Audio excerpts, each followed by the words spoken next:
Clip number 758۔ اس clip میں آپ قرآن پاک کی سورہ کہف کی آیت نمبر 84 سے 86 تک کی تلاوت، ترجمہ اور تفسیر قرآن صراط الجنان سماعت فرمائیں گے۔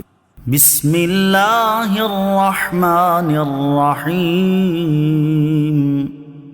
ترجمہ: اللہ کے نام سے شروع جو نہایت مہربان رحمت والا ہے۔ انا مکننا له فی الارض وآتیناہ من کل شیء سببا۔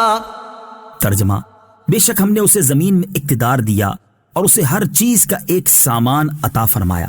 انا مکننا له فی الارض، بے شک ہم نے اسے زمین میں اقتدار دیا۔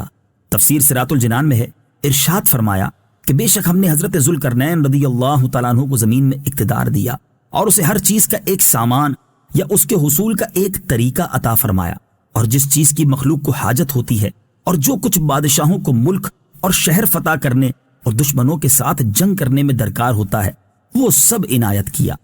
فأتبع سببا حتى إذا بلغ مغرب الشمس وجدها تغرب في عين حمئة ووجد عندها قوما قلنا يا ذا القرنين إما أن تعذب وإما أن تتخذ فيهم حسنا۔ ترجمہ: تو وہ ایک راستے کے پیچھے چلا یہاں تک کہ جب سورج کے غروب ہونے کی جگہ پہنچا تو اسے ایک سیاہ کیچڑ کے چشمے میں ڈوبتا ہوا پایا، اور اس چشمے کے پاس ہی ایک قوم کو پایا تو ہم نے فرمایا اے ذوالقرنین، یا تو انہیں سزا دے یا ان کے بارے میں بھلائی اختیار کرو۔ سببا، سبب۔ تفسیر صراط الجنان میں ہے، سبب سے مراد وہ چیز ہے جو مقصود تک پہنچنے کا ذریعہ ہو، خواہ وہ علم ہو، قدرت ہو یا آلات ہوں۔ تو حضرت ذوالقرنین رضی اللہ تعالیٰ عنہ نے جس مقصد کا ارادہ کیا اسی کا سبب اختیار کیا۔ چنانچہ آپ رضی اللہ تعالیٰ عنہ نے مغرب کی طرف جانے کا ارادہ کیا تو اس کے لیے وہ راستہ اختیار کیا جو انہیں وہاں تک پہنچا دے، جیسا کہ اس آیت میں ہے، اور جب انہوں نے مشرق کی طرف جانے کا ارادہ کیا تو وہ اس راستے پر چلے جو انہیں مشرق تک پہنچا دے۔ وَجَدَهَا تَغْرُبُ فِي عَيْنٍ حَمِئَةٍ، اسے ایک سیاہ کیچڑ کے چشمے میں ڈوبتا ہوا پایا۔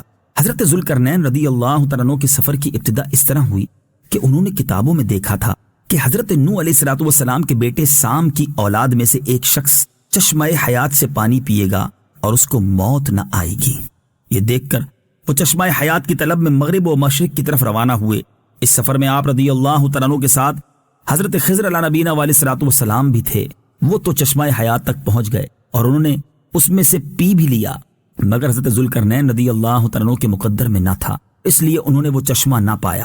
اس سفر میں مغرب کی جانب روانہ ہوئے تو جہاں تک آبادی ہے وہ سب منزلیں طے کر ڈالی اور مغرب کی سمت میں وہاں تک پہنچے جہاں آبادی کا نام و نشان باقی نہ رہا۔ وہاں انہیں سورج غروب ہوتے وقت ایسا نظر آیا گویا وہ سیاہ چشمے میں ڈوبتا ہے، جیسا کہ دریائی سفر کرنے والے کو پانی میں ڈوبتا معلوم ہوتا ہے۔ وَوَجَدَ عِندَهَا قَوْمًا، اور اس چشمے کے پاس ہی ایک قوم کو پایا۔ تفسیر صراط الجنان میں ہے، حضرت ذوالقرنین رضی اللہ تعالیٰ عنہ نے اس چشمے کے پاس ہی ایک ایسی قوم کو پایا جو شکار کیے ہوئے جانوروں کے چمڑے پہنے تھے، اس کے سوا ان کے بدن پر اور کوئی لباس نہ تھے، اور دریائی مردہ جانور ان کی غذا تھے۔ یہ لوگ کافر تھے۔ اللہ تعالیٰ نے الہام کے طور پر فرمایا اے ذوالقرنین، یا تو انہیں سزا دے اور ان میں سے جو اسلام میں داخل نہ ہو اس کو قتل کر دے، یا اگر وہ ایمان لائیں تو ان کے بارے میں بھلائی اختیار کر اور انہیں احکام شرع کی تعلیم دے۔ بعض مفسرین کے نزدیک اللہ تعالیٰ نے یہ کلام اپنے کسی نبی علیہ الصلوۃ والسلام سے فرمایا اور انہوں نے حضرت ذوالقرنین سے یہ بات کہی۔